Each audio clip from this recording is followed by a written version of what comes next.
in Illinois Department of Transportation, and I just typed up transporting oxygen. And there's a lot of regulations, and I mean, you've seen the trucks with the signs.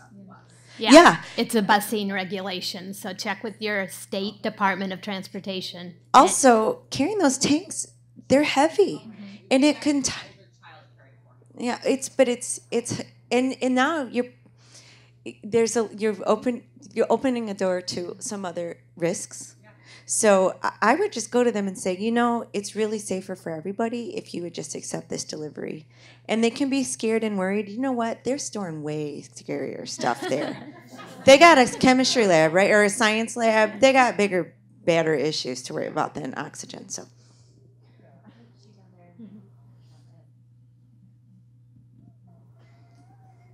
I know I asked you earlier because our son goes to private school, and so you said the 504, the IEP, isn't necessarily going to have to be followed. Right. And I'm not worried about our school because our school will bend over backwards to do anything for him. But in Nebraska, we have a really big problem with our truancy law, and because they didn't write it very well when they implemented it 2 years ago, and so in that case, would it help legally if I hadn't had a 504 for him, even though the school doesn't have to abide by it? Would it help with state truancy laws? Because ours is anything over 5 days, you have to go to court.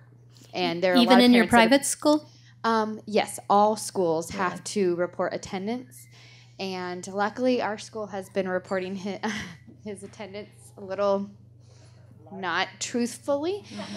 And so we haven't gotten turned in, but we've had lots of parents in our state that have been put in jail, but kids with cancer and things that have missed, and they've hauled parents off to jail. Yeah, I think you have to have a discussion with your administration there and say, what exactly do you want in writing so that we can make sure that this doesn't happen. Okay. And you can show them the 504 and say, I know that you don't have to abide by this, but I need to know what you do need in writing because I'm just as concerned about my child's absences as you are, but I'm more concerned about his health. Okay.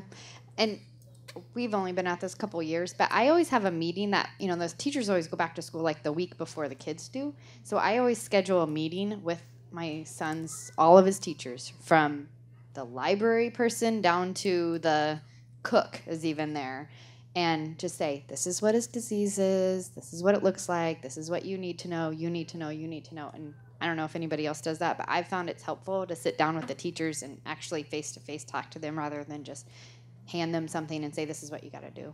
So, I actually come back to work 2 weeks early to start doing that, but here in San Diego, our teachers only come back 3 days early.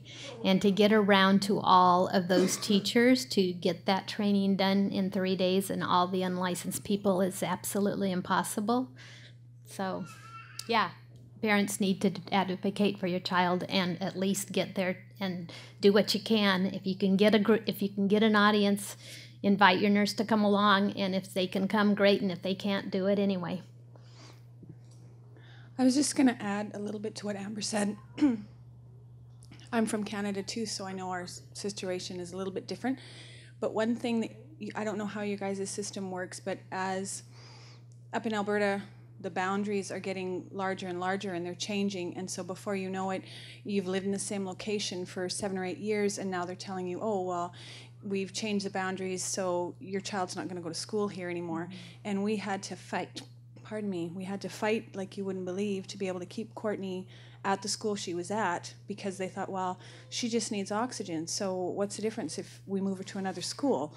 And what they didn't understand is I was trying to keep her, as close as I could to emergency services in the event that they called the ambulance and they needed to, deal with her, and they wanted to move her to a further distance away. Well, that's 5 minutes. They said, oh, well, it's only 5 minutes. How about that be your child for an extra 5 minutes?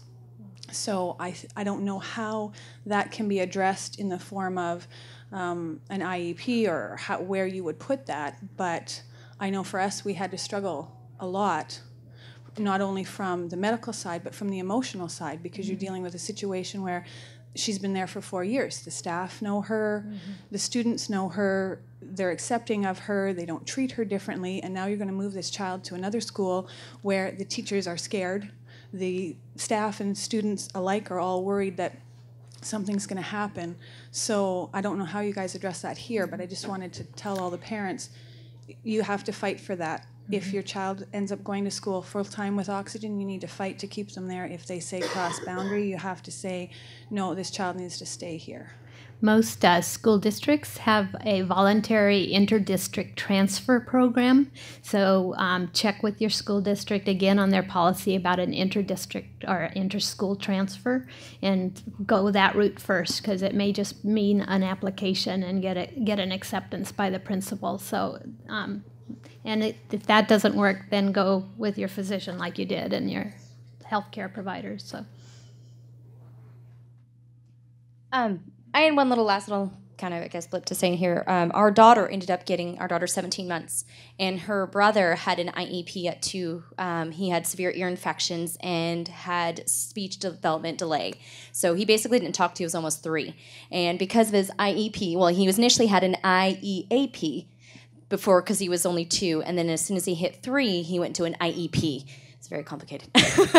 But because of that, and in the rural community that we live in, because I knew his speech teacher, who also knew the coordinator for that EEP, and knowing our daughter, we came home, we were at soccer practice, she saw, and she said, how is Belle doing? And I said, well, I think she's not hitting these milestones, this and that. I was concerned, because she spent so much time developmentally wise in the hospital from the time she was about 5 months old until the time she was 8, almost 9 months old. So she missed all those kind of crucial moments that we see as our babies do.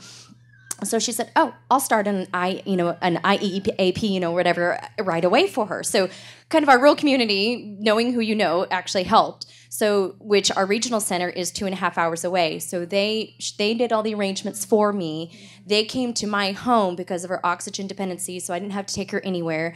And then she ended up getting therapies to help her meet those little milestones that she was missing because of so long in the hospital. But because the fact that, which was kind of sad, my son had to have one to begin with, it kind of helped progress over, so they already kind of knew her situation.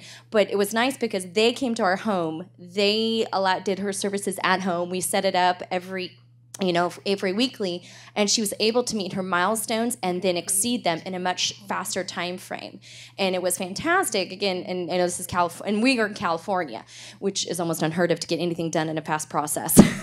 So it's kind of encouraging, and I don't know about you parents out there, and especially since our daughter was so young, and she exited out of her IEAP now because she's met and exceeded her milestones.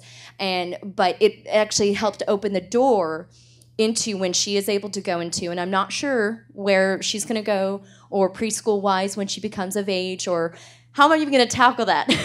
Because our community is very rural, and we have a county health nurse. We don't have school nurses. We don't have anything of that nature, and people are very unaware of her disease and her, the common question like we all get, oh, she'll outgrow it, right? When is she? Oh, she'll get off oxygen, she'll outgrow it. And so it's a lot of education that I find it I'm having to do, as probably all of us do. So I think education is huge.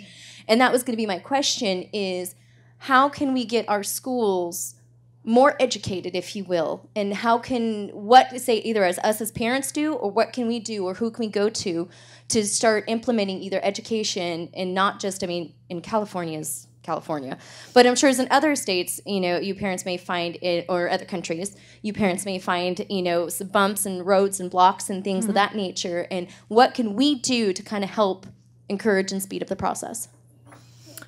3 thoughts. Early childhood education, almost everywhere there's a preschool program, so start checking right now. If you have a young one that's dealing with a chronic health condition, find out what services are available. Most of them are home-based, so we have that program here in San Diego, and I'm sure all through the state, so that's good. That's Northern California and Southern California speaking, yeah. And I probably will forget the other 2 things. If you don't remember to find that access person, that person at the school that can help you. And if you can't find anybody in your own district, go to a neighboring district, just like my niece did. She came to me. So I sent her stuff from San Diego to Northern California. So, you know, and I think really with child, I don't know, Ann, if you were in the room or not, but let's work together to get some accommodations on the webpage like that mitochondrial one, just but specific for kids with ILD. At least it'll give you a starting point and you can highlight the ones you need. I'm sure we're running out of time. Well, no, that's why I grabbed the mic. I don't know how many of you guys know Mary Pearson. She's sister to Sarah Ince. It's on our Yahoo site and on Facebook. This is her specialty, and she's actually in the process of putting together some literature that will be available for all the parents on just kind of there'll be some template letters, some different approaches, some examples, some checklists for you to go through with your doctor to ask the right questions and make sure that these things can be provided for your children and that the right considerations are made.